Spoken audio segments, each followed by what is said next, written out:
मिल ही जाएगी मंजिल भटकते भटकते, गुमराह तो वो है जो घर से निकले ही नहीं। और पटना से 2992 किलोमीटर दूर हम लोग दुबई में बैठे हैं एक कमरे में, अपने अंदर बिहार को समेटे। लेकिन बात बिहार की हो रही थी। बिहार हमारे लिए क्या है? बिहार हमारे लिए माँ है, अबीर है होली का, दिया है दिवाली का, छठ पूजा में गंगा घाट है, मिथिला की मिठास है, वैशाली का वैभव है, भोजपुरी का अलग मजा है, राजेंद्र प्रसाद की धरती है, गौतम बुद्ध की भूमि है, जेपी का आंदोलन है। लेकिन आज बिहार कहाँ खड़ा है? ये सवाल हम सबके मन को कचोटता है कि हम बाहर आकर तो इतना चमक लेते हैं, अपनी जगह बना लेते हैं, हर क्षेत्र में हम सर्वोच्चता तक पहुंच जाते हैं, लेकिन उस बिहार में क्या रह जाता है पीछे? आखिर क्यों वो राज्य आज भी, जैसा मनीष जी ने बताया कि चाहे पर कैपिटा इनकम हो या बहुत सारे अन्य मुद्दे हैं, उसमें वो बिहार पीछे क्यों छूट जाता है? तो शायद आप लोग इसीलिए इकट्ठा हुए हैं कि कुछ योगदान आपका हो। मैं भी उसमें योगदान करने को तैयार हूं।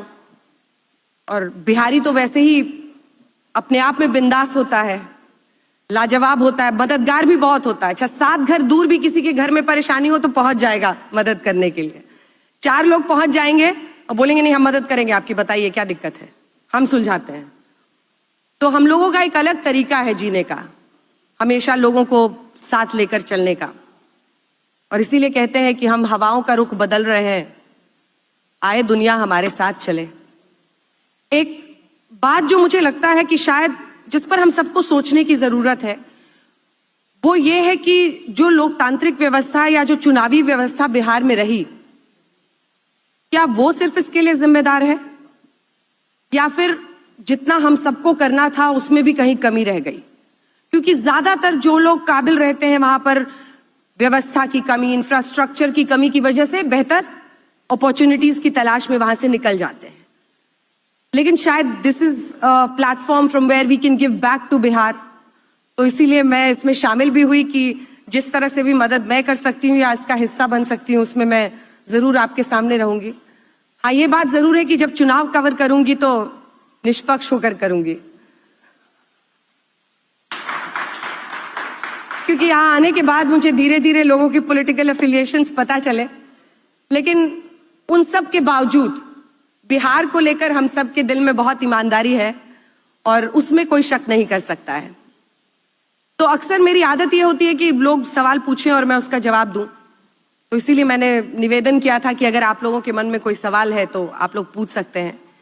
लेकिन बिहार पर कैसी कैसी भ्रांतियां हैं वो सुनिए। बिहार के लोगों के बारे में क्या क्या बोला जाता है। कुछ लोग जो अच्छे रहते हैं, Bihari is a very cute यार, बहुत लोग तो बड़ा क्यूट मानते हैं हमें। फिर कुछ लोगों को बड़ा लगता है कि इनके बोलने का अंदाज बड़ा अलग होता है, बड़ा गा गा के बोलते हैं। फिर आपको कॉम्प्लीमेंट भी मिल जाएगा, अच्छा आपकी आवाज से नहीं लगता कि आप बिहार की। मैं कहती हूँ मैं हूं बिहार की।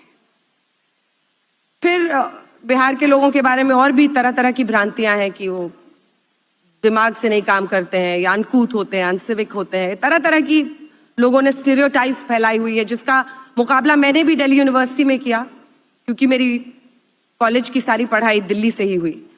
तो कई बार बोलते थे कि हाँ तुम बिहारी ही रहोगे, कहते थे हाँ हम बिहारी ही रहेंगे, और बहुत गर्व से कहते थे। तो आज मुझे लगता है कि सब कुछ बदल रहा है, लोगों की सोच बदल रही है, लोगों की राय भी बदल रही है। और वो इसलिए क्योंकि हम लोगों ने बड़ी मेहनत से ये मकाम हासिल किया है। हम लोगों ने अपनी जिंदगी में सब कुछ न्योछावर करके इस मकाम पर पहुंचा है।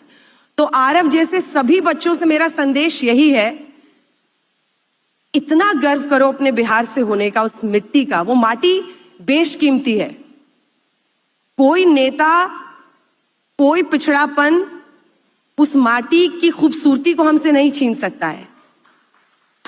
वो माटी की खूबसूरती हमारे ललाट पर चमकती है हम जहां भी जाते हैं, और वही हमारी ताकत है। जब हम किसी भी क्षेत्र में बहुत अच्छा करते हैं तो आरव वही हमारी ताकत है। तो जीवन की शुरुआत हम सब बिहारियों की ऐसे होती है कि कैसे कोई रास्ता मिल जाए, बस एक मौका मिल जाए। लेकिन उस एक मौके की कीमत हम बिहारी ही समझते हैं। इसमें बिहार लीड करे भारत को, जैसा एक वक्त पर हम शिक्षा के क्षेत्र में करते थे। बहुत धन्यवाद आप सभी का।